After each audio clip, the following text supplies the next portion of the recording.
Students, कल हमने अपना पढ़ा एनपीओ का चैप्टर स्टार्ट किया है, ठीक है। उसमें हम पढ़ के आए एनपीओ क्या है, इसकी विशेषताएं क्या है।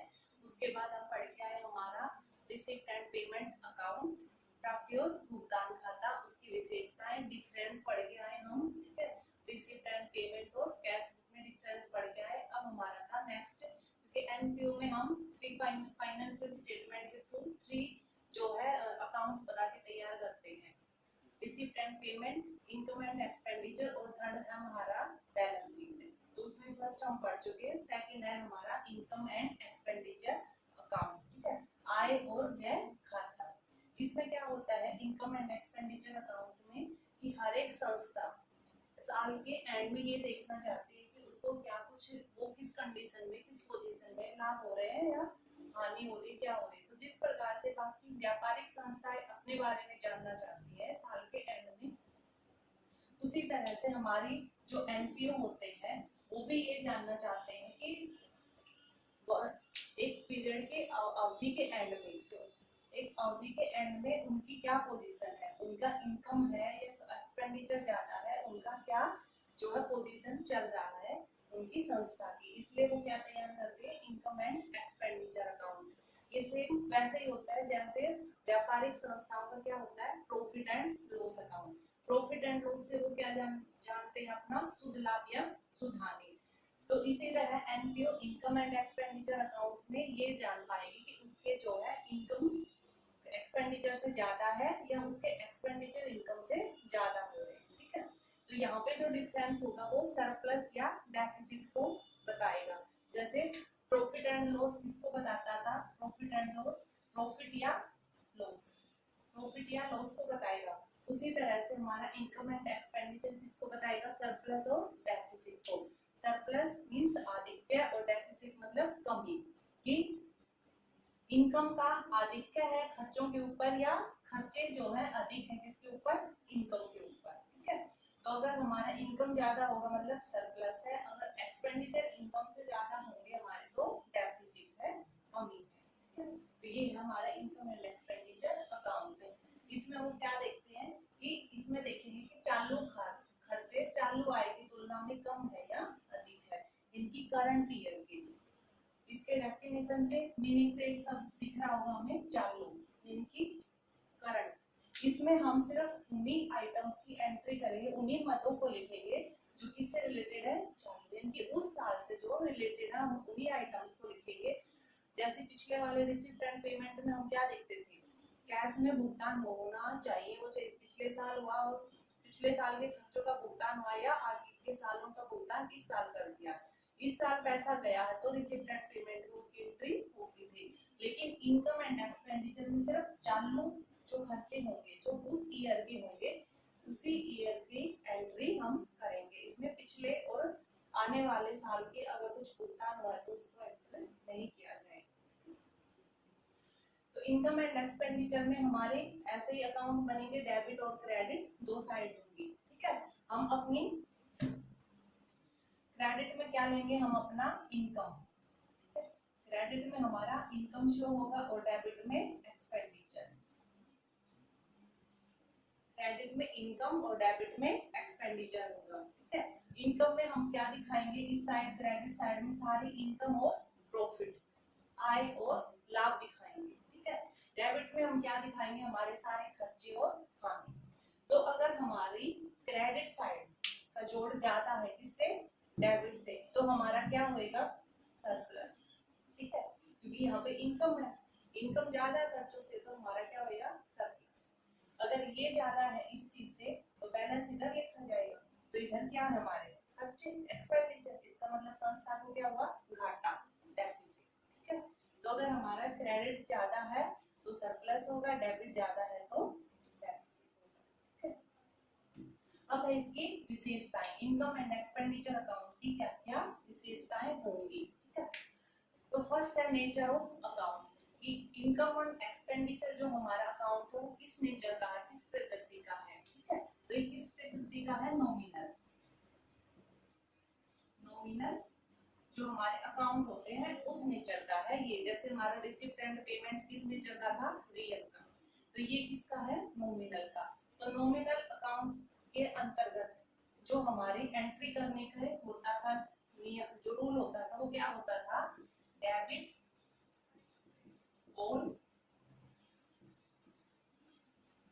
expenses and losses and credit all income and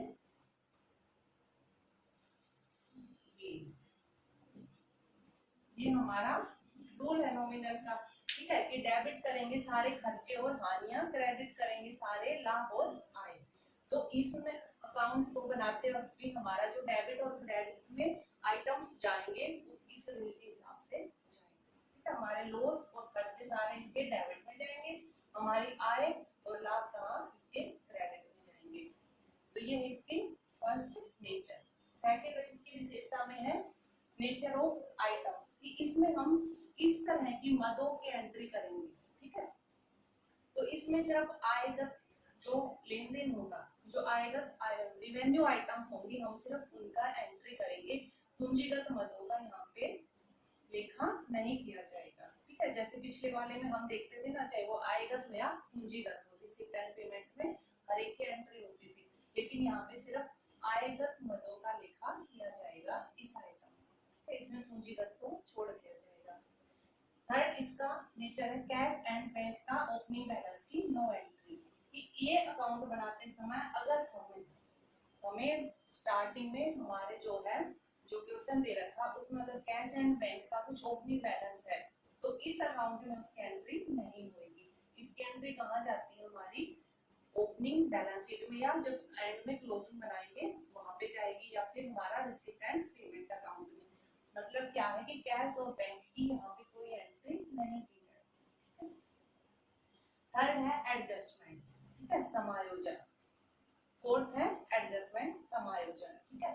तो इनकम एंड एक्सपेंडिचर में भी वो सारे एडजस्टमेंट किए जाते हैं जो कहाँ पे जो हम प्रॉफिट एंड लॉस अकाउंट बनाते वक्त करते थे, जैसे डेप्रिसिएशन हो गया, आउटस्टैंडिंग एक्सपेंसेस के हो गए थे, प्रीपेड एक्सपेंसेस या इनकम के होते थे। तो यहाँ पे एडजस्टमेंट में हम सारी एडजस्टमेंट करेंगे, जैसे डेप्रिसिएशन की, आउटस्टैंडिंग की, ठीक है, या प्रीपेड की।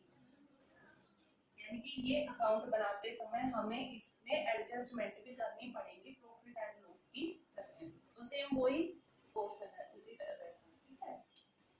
उसके बाद नेक्स्ट है ओनली करंट पीरियड एंट्री, वो जो यहाँ पे भी बता के आई थी करंट चालू, कि इसमें सिर्फ करंट पीरियड की, जो अभी करंट में जो पीरियड चल रहा है, सिर्फ उन्हीं आइटम्स की, उन्हीं वही लेन देनों की एंट्री यहाँ पे की जाएगी, उससे पिछले और आगे वाले साल की यहाँ पे एंट्री नहीं की जाएगी। अगर पिछले और आने वाले साल से रिलेटेड कुछ लेन देन करंट में हुआ तो भी नहीं दिखाया जाएगा। उसके बाद नेक्स्ट है पर्पस, कि उसका उद्देश्य क्या होता है। तो इसका उद्देश्य क्या होता है वो हम यहाँ से भी क्लियर करके आए हैं। क्या उद्देश्य होता है इसका, सरप्लस या डेफिसिट जानना, कि संस्था ये जानना चाहती है इस अकाउंट के थ्रू कि उसको एंड में सरप्लस हो रहा है या डेफिसिट हो रहा है, घाटा हो रहा है। तो इसका उद्देश्य संस्था के आदित्य या घाटे को जानने का होता है, ठीक है। ये थे हमारे इनकम एंड एक्सपेंडिचर अकाउंट की अर्थ, मीनिंग, उसका विशेषता, ठीक है। नेक्स्ट पॉइंट हमने इनकम एंड एक्सपेंडिचर अकाउंट पढ़ा, उससे पहले रिसीप्ट एंड पेमेंट। बीच में रिसीप्ट एंड पेमेंट और इनकम एंड एक्सपेंडिचर अकाउंट का डिफरेंस है, तो वो आप लोगों को जब पढ़ोगे इजीली क्लियर हो जाएगा। मैं वीडियो के बाद में एक जो है फोटो डालूंगी दोनों के डिफरेंस की, ठीक है। तो आप वहां से इनको पढ़ोगे तो क्लियर हो जाएंगे, कुछ ज्यादा मुश्किल नहीं है। आपने इनकम एंड एक्सपेंडिचर समझ लिया, रिसीप्ट एंड पेमेंट अकाउंट समझ लिया, दोनों समझ लिया, दोनों में डिफरेंस करना है। जो नेक्स्ट डिफरेंस था जो थोड़ा अलग है, समझाने की जरूरत थी, तो वो क्या है, इनकम एंड एक्सपेंडिचर अकाउंट और प्रॉफिट एंड लॉस अकाउंट में डिफरेंस। क्योंकि अगर जब हम इसको पढ़ रहे थे तो बहुत कुछ इसको साथ में लेके चल रहे थे, तो हमारे माइंड में ये होता था कि दोनों एक जैसे हैं, लेकिन इन दोनों में कुछ डिफरेंस है। वो क्या डिफरेंस है, फर्स्ट है पर्पस, उद्देश्य। हम इनकम एंड एक्सपेंडिचर अकाउंट क्यों बनाते हैं, क्या उद्देश्य होता है, हमारा घाटा या आदित्य जानने का, सरप्लस जानने का। एक संस्था ये जानना चाहती है कि उसको कितना सरप्लस हो रहा है, कितना डेफिसिट हो रहा है, इसलिए वो इनकम एंड एक्सपेंडिचर अकाउंट बनाएगी। क्योंकि डेफिसिट और सरप्लस जानने के लिए यही एक अकाउंट है जो हमें बनाना पड़ेगा, इसी के थ्रू हमें सरप्लस और डेफिसिट का पता चलता है। सेकंड है, अगर उसको जानना है अपना नेट प्रॉफिट या नेट लॉस, तो उसको क्या बनाना पड़ेगा, अपना प्रॉफिट एंड लॉस अकाउंट, क्योंकि शुद्ध लाभ या शुद्ध हानि जानने के लिए उसको लाभ हानि खाता बनाना पड़ता है। तो दोनों के उद्देश्य अलग है। सेकंड है, किसके द्वारा, कि इनकम एंड एक्सपेंडिचर किसके द्वारा बनाया जाता है और प्रॉफिट एंड लॉस किसके द्वारा बनाया जाता है, इसके बेस पे भी दोनों में अंतर है। तो ये बनाया जाता है उन संस्थाओं के द्वारा, उन संस्थाओं के द्वारा इसको बनाया जाता है जिनका उद्देश्य क्या होता है, सेवा करना, जिनका उद्देश्य लाभ अर्जित करना नहीं होता, तो वो सारी संस्थाएं इनकम एंड एक्सपेंडिचर अकाउंट बनाएंगी। नेक्स्ट है profit and loss. Profit and loss account वो संस्थाएं बनाते हैं जिनका उद्देश्य क्या होता है, लाभ अर्जित करना। जिन व्यावसायिक संस्थाओं का उद्देश्य लाभ अर्जन करना होगा वो बनाते हैं प्रॉफिट एंड लॉस। थर्ड है तैयार करने का आधार, इनकी किस बेस पे तैयार किया जाता है, ठीक है, क्या आधार होता है कि कहां से आइटम्स लेके ये तैयार किया जाएगा। तो इनकम एंड एक्सपेंडिचर अकाउंट बनाने के लिए हमारे पास होना चाहिए रिसीप्ट एंड पेमेंट अकाउंट, प्राप्ति और भुगतान खाता होगा, उसकी मदद से ही हम इनकम एंड एक्सपेंडिचर अकाउंट बना पाएंगे। तो इसका आधार क्या होता है, रिसीप्ट एंड पेमेंट अकाउंट, और इसके अलावा अदर इंफॉर्मेशन जो हमें नीचे अलग से दी होती है, ठीक है।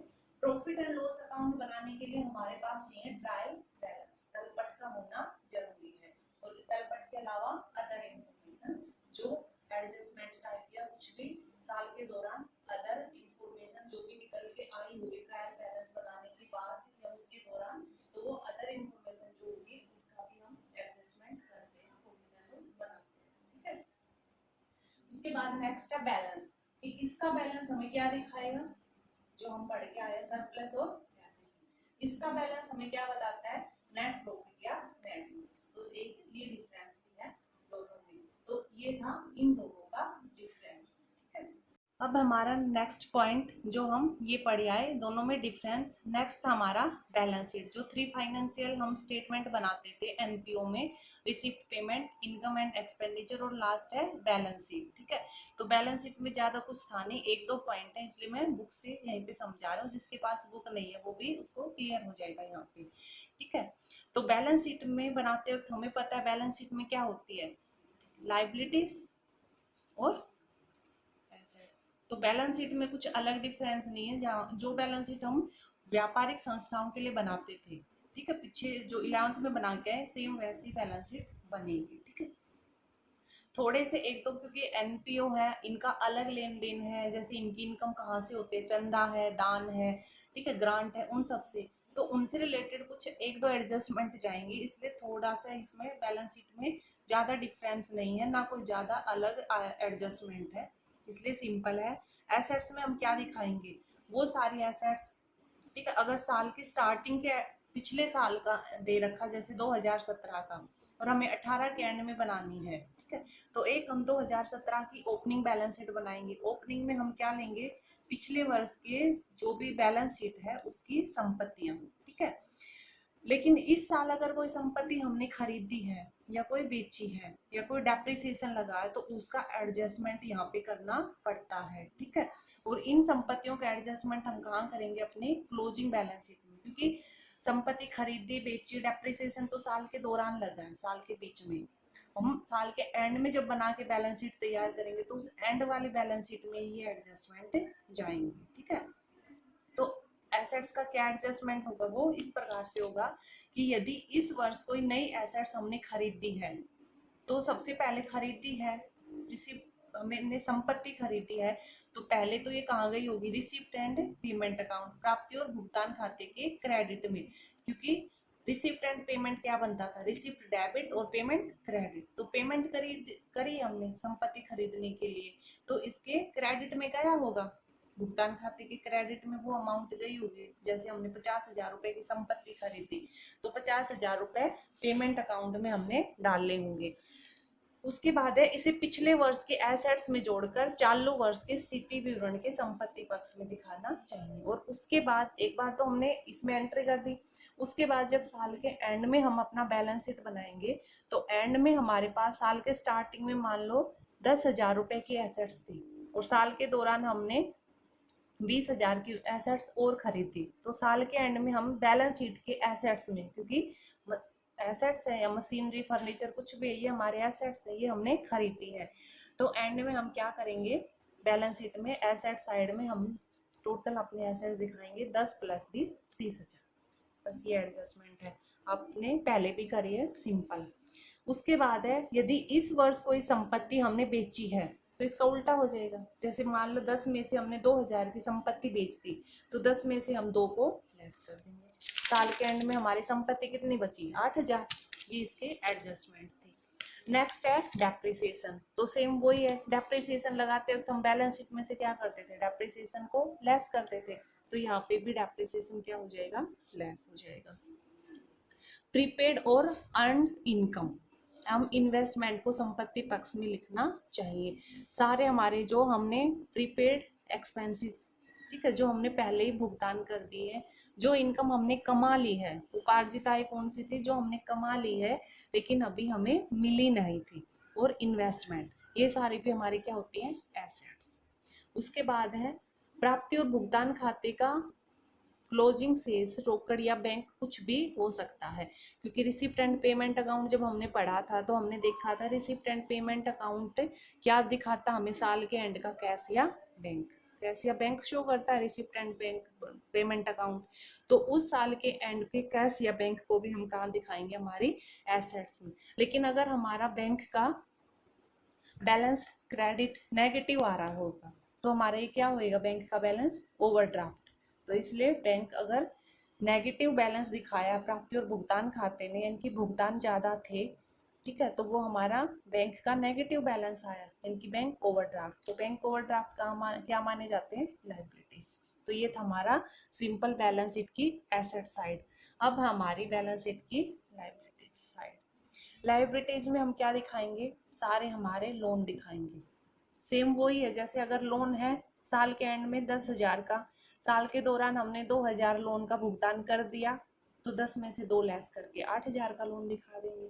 अगर 10,000 का लोन था, स्टार्टिंग में 5,000 का लोन और लिया हमने साल के दौरान, तो एंड में हमारा लोन कितना हो जाएगा, 15,000 का। उसके बाद है, ये इसी का पॉइंट है। उसके बाद है नेक्स्ट, यदि कोई पूंजीगत प्राप्ति हुई है अथवा किसी विशेष उद्देश्य, बस यही 2 पॉइंट मेन है इसमें, ठीक है। यदि कोई पूंजीगत प्राप्ति हुई है, आयगत नहीं, पूंजीगत प्राप्ति हुई है अथवा विशेष उद्देश्य के लिए राशि प्राप्त हुई है, जैसे भवन के लिए दान, तो इसे आय व्यय खाते में न लिखकर, जो हम इनकम एंड एक्सपेंडिचर अकाउंट बना रहे थे उसमें नहीं लिखेंगे, इसको कहाँ लिखेंगे, बैलेंस शीट के दायित्व में लिखना चाहिए, ठीक है। यानी कि जब आप सम करोगे तब इस लाइन को अच्छे से समझ जाओगे। अगर अलग से समझाऊं तो ये क्या कह रहा है कि यदि हमें कोई ऐसी पूंजीगत प्राप्ति हुई है, पूंजीगत प्राप्ति का मतलब समझ गए होंगे कि वो इनकम जो रूटीन में होने वाली नहीं है, हमें कहीं से पैसा मिला होगा, ऐसे जैसे जहाँ से रूटीन में पैसा मिलना नहीं होता, ठीक है। तो अगर पूंजीगत प्राप्ति हुई है या फिर किसी विशेष उद्देश्य के लिए हमें कोई अमाउंट मिला है, डेली यूज के लिए नहीं, कोई विशेष उद्देश्य पूरा करने के लिए हमें कोई अमाउंट मिली है, जैसे किसी ने हमें दान दिया है, लेकिन किसके लिए, भवन के लिए, कि भाई आप बिल्डिंग ही बनाओगे मेरे दान से, ठीक है। या फिर आप कुछ ये पानी का कुआं बनाने के लिए दान दिया, तो यानी कि नाम हो गया ना स्पेशल कि इस चीज के लिए दान। अगर दान शब्द आए तो ठीक है, ठीक है। अगर हमें सिर्फ दान शब्द मिले तो ये तो हमारा आय हो गई, इनकम हो गई एनपीओ के लिए, लेकिन जब स्पेशल नाम आ जाएगा तब हमारा ये दान क्या माना जाएगा, पूंजीगत प्राप्ति। और इसको हम कहाँ दिखाएंगे, इनकम एंड एक्सपेंडिचर में नहीं दिखाएंगे, इस दान को हम दिखाएंगे बैलेंस शीट के लायबिलिटीज में, क्योंकि ये हमारी दायित्व जिम्मेदारी बन जाती है। जैसे इसने भवन के लिए दान दिया तो अब हमारी लायबिलिटीज हो गई, हमारी जिम्मेदारी हो गई क्या, भवन बनाना। तो इस वे से में भी आप याद रख सकते हो इस चीज को, ठीक है, कि हम भाई भवन के लिए दान आया तो इसको दायित्व क्यों मानने, ये तो हमारे एसेट्स हो गए। तो आप इसको इस चीज से याद करने के लिए सिंपल है कि हमारी भवन बनाना अब हमारी जिम्मेदारी, हमारा दायित्व बन गया, इसलिए हम इनको लायबिलिटी साइड में दिखाते हैं। इसी प्रकार यदि किन्हीं विशेष खर्चों के लिए कोई विशेष कोष बनाया गया, जैसे अगर कोई फंड, अकेला फंड का नाम तो ठीक है, लेकिन फंड किसी विशेष फंड हो गया ना, जैसे फंड के आगे नाम जुड़ गया, जैसे पुरस्कार कोष, ठीक है, इनकी प्राइस फंड, मैच फंड, खेल कोष, ठीक है, गेम फंड, ठीक है। तो जैसे फंड के आगे नाम जुड़ गए ना ये अलग, तो इनको भी हम किस में लिखेंगे, दायित्व में, समझ गए। दान के आगे कोई स्पेशल नाम आ जाए, फंड के आगे कोई स्पेशल नाम आ जाए, तो वो हमारे क्या होते हैं, दायित्व। उसके बाद है अदत्त व्यय और अनुपार्जित आय, जैसे यहाँ पे पूर्वदत्त और ये थी, यहाँ पे उल्टा अदत्त व्यय, आउटस्टैंडिंग खर्चे जो हमने अभी तक भुगतान नहीं किए हैं लेकिन कर देने चाहिए थे, और अनुपार्जित आय इनकी वो इनकम जो हमें मिल गई है लेकिन अभी तक हमने कमाई नहीं थी, जैसे एडवांस में हमें किसी ने हमें किराया दे दिया हो, किसी व्यक्ति ने 4 महीने का, और उसको रहे हुए अभी 1 ही महीना हुआ है, तो वो 3 महीने की इनकम हमारी क्या है, अनअर्न्ड इनकम, अनुपार्जित आय। तो ये दोनों चीजें भी हमारी क्या होते हैं, दायित्व, जो आपने 11th में अगर अच्छे से पढ़ा होगा तो ये लाइन कुछ भी नहीं है, ठीक है। उसके बाद नेक्स्ट लाइबिलिटीज में वही है कि कैपिटल फंड में हम एडजस्टमेंट करते थे, जैसे हमारी बैलेंस शीट में हम वहाँ पे क्या कैसे एडजस्टमेंट करते थे, कैपिटल होते थे उसमें नेट प्रॉफिट ऐड करते थे, ड्रॉइंग लेस करते थे, तो वही चीजें हमारी यहाँ पे जाएगी। कैपिटल फंड होगा, उसमें हम अगर हमारा सरप्लस आया है, ठीक है, इनकम एंड एक्सपेंडिचर से, तो उसको ऐड कर देंगे, डेफिसिट आया तो उसको लेस कर देंगे, ठीक है। बाकी आप जब बनाओगे तब कैपिटल फंड से क्या क्या ऐड क्या लेस होएगा, वो जब हम क्वेश्चन करेंगे तब वहां से क्लियर हो जाएगा। अब हमारा नेक्स्ट सम, अगर हम एक सवाल लिखे तो बोर्ड के ऊपर लिखूंगी, पूरा बोर्ड जो है सवाल के स्टेटमेंट में चला जाएगा, इसलिए यहाँ पे बुक से ही समझो इसको सवाल को। क्वेश्चन क्या हमारा कि from the following receipt and payment account, यानी कि हमें रिसिप्ट एंड पेमेंट अकाउंट दे रखा है of golden cricket club new Delhi, prepare the income and expenditure account for the year ending 31st March 2019, कि जो एक गोल्डन क्रिकेट क्लब है उसका रिसिप्ट एंड पेमेंट अकाउंट दे रखा है, साल के एंड में 31 मार्च 2019 को हमें क्या बनाना है, इसका इनकम एंड एक्सपेंडिचर अकाउंट बनाना है, ठीक है। तो इनकम एंड एक्सपेंडिचर अकाउंट बनाने के लिए फर्स्ट पॉइंट याद रखो, किसकी एंट्री होगी, सिर्फ आयगत आइटम्स की, रिवेन्यू आइटम्स की एंट्री होगी, ठीक है। तो रिसिप्ट एंड पेमेंट अकाउंट में हमें अलग अलग दे रखे हैं, यहाँ से हम अपना लेके आएंगे इनकम एंड एक्सपेंडिचर अकाउंट बनाएंगे, ठीक है। इनकम एंड एक्सपेंडिचर अकाउंट बनाने के लिए कब बनवा रहा है, 31 मार्च 2019 को, ठीक है, 31 मार्च 2019 को लेके आ रहा है ये, ठीक है। इनकम एंड रिवेन्यू में हम इनकम इधर दिखाते हैं और एक्सपेंडिचर इधर दिखाते हैं, ठीक है। तो अगर हमारा इधर के एक्सपेंडिचर लेके आते हैं, किन किन एक्सपेंडिचर की एंट्री हम यहाँ पे करेंगे, तो एंट्री करने के लिए हमें वापस सम पे जाना पड़ेगा। एक्सपेंडिचर कौन से होंगे, जो भुगतान होंगे वही, तो हमारा फर्स्ट है क्या, printing and stationery, printing and stationery कितने की, 38,750, तो यहाँ पे ये चला जाएगा 38,750, ठीक है। यहाँ पे हमारा यहाँ आ जाएगा प्रिंटिंग एंड स्टेशनरी 38,750। सेकंड हमें पेमेंट में दे रखा लाइटिंग, लाइटिंग भी सेम आ जाएगी।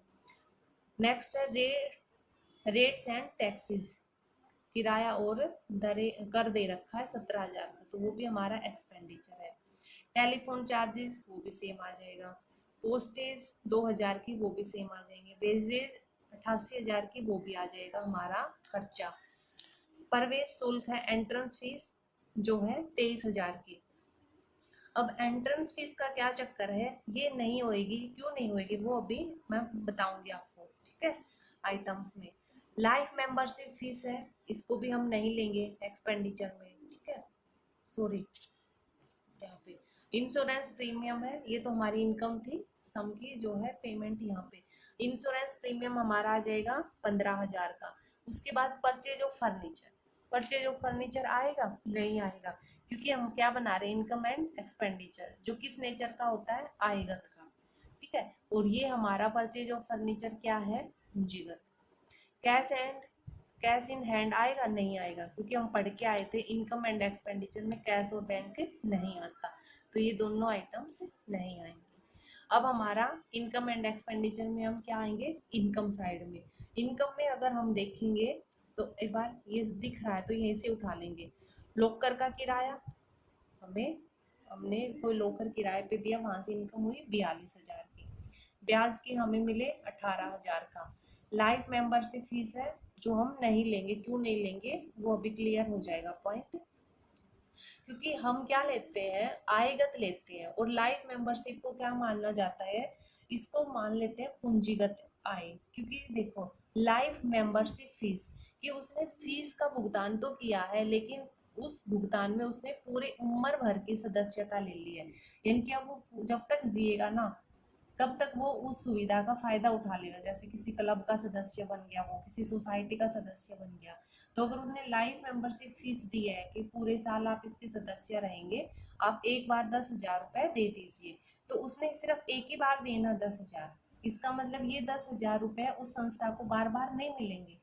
ठीक है, इसका मतलब वो उसकी रिवेन्यू नहीं है, ये कैसी है, उसकी पूंजीगत प्राप्ति है, जो उसको एक बार मिली, एक व्यक्ति से तो एक ही बार मिली है, इसलिए इसको पूंजीगत प्राप्ति मान लेते हैं, इसलिए यहाँ पे हमने इनकम में इसको नहीं लिया। उसके बाद है एंट्रेंस फीस 23,000, इसको हम लेंगे। इस एंट्रेंस फीस के ऊपर भी जो है दो चलते हैं, दो थिंकिंग चलती है। कुछ लोग तो कहते हैं कि एंट्रेंस फीस को भी पूंजीगत मान लो, क्योंकि एक व्यक्ति उस संस्था में एंटर करेगा तो एक ही बार तो देगा फीस, उसके बाद तो वो उसका सदस्य बन गया, नहीं देगा। लेकिन कई क्या मानते हैं कि एंट्रेंस फीस चलती रहती, आज एक मेंबर बना है संस्था का, कल दूसरा आएगा, कल तीसरा आएगा, ठीक है, तो एंट्रेंस तो चलता रहता है। तो जब तक आपको क्लियर नहीं बता रखा होता एंट्रेंस फीस के लिए, तो हम इसको क्या मानते हैं, आएगा। ठीक है, उसके बाद है डोनेशन फॉर बिल्डिंग। तो देखो आ गया ना नाम, किसके लिए है डोनेशन, बिल्डिंग के लिए। तो अभी हम पढ़ के आए थे ना, जब डोनेशन के आगे मेंशन हो स्पेशल किसके लिए, दान के आगे मेंशन है किसके लिए, भवन के लिए, तो इसको हम कहाँ दिखाएंगे, सीधा बैलेंस शीट में, लाइबिलिटीज में, यहाँ पे हम नहीं दिखाएंगे इनकम एंड एक्सपेंडिचर में। उसके बाद है सब्सक्रिप्शन, चंदा। तो चंदा हम किसका लेंगे, सिर्फ करंट ईयर का, क्योंकि हमने पढ़ा था इनकम एंड एक्सपेंडिचर में कौन से आइटम जाते हैं, करंट के। तो करंट हम किसके लिए बना रहे हैं, 19 के लिए, 31 मार्च 2019 के लिए। तो 31 मार्च 2019 के लिए कौन सा साल हुआ हमारा, ये 18-19 का। तो 18-19 का चंदा हमारा कितना था, 2,25,000। तो हम सिर्फ कैश और बैंक तो हम लेते नहीं, यहाँ पे जो हमारा इनकम एंड रिसिप्ट बनेगा कैश और बैंक वहाँ पे नहीं जाता, तो सिर्फ चंदा जाएगा 2,25,000 का। तो हमारा आ गया चंदा 2,25,000 का। दोनों का टोटल करके देखेंगे तो हमारी ये साइड जो है इस साइड से ज्यादा है, कितनी ज्यादा है, 1,18,400। तो 1,18,400 हमारा क्या आ गया, सरप्लस। यानी कि ये सरप्लस क्या है, इनकम का एक्सेस है, किसके ऊपर, एक्सपेंडिचर के ऊपर, यानी कि आय का अधिक्य है खर्चों के ऊपर, आय ज्यादा है 1,18,400 से। तो ये था हमारा इनकम एंड एक्सपेंडिचर अकाउंट।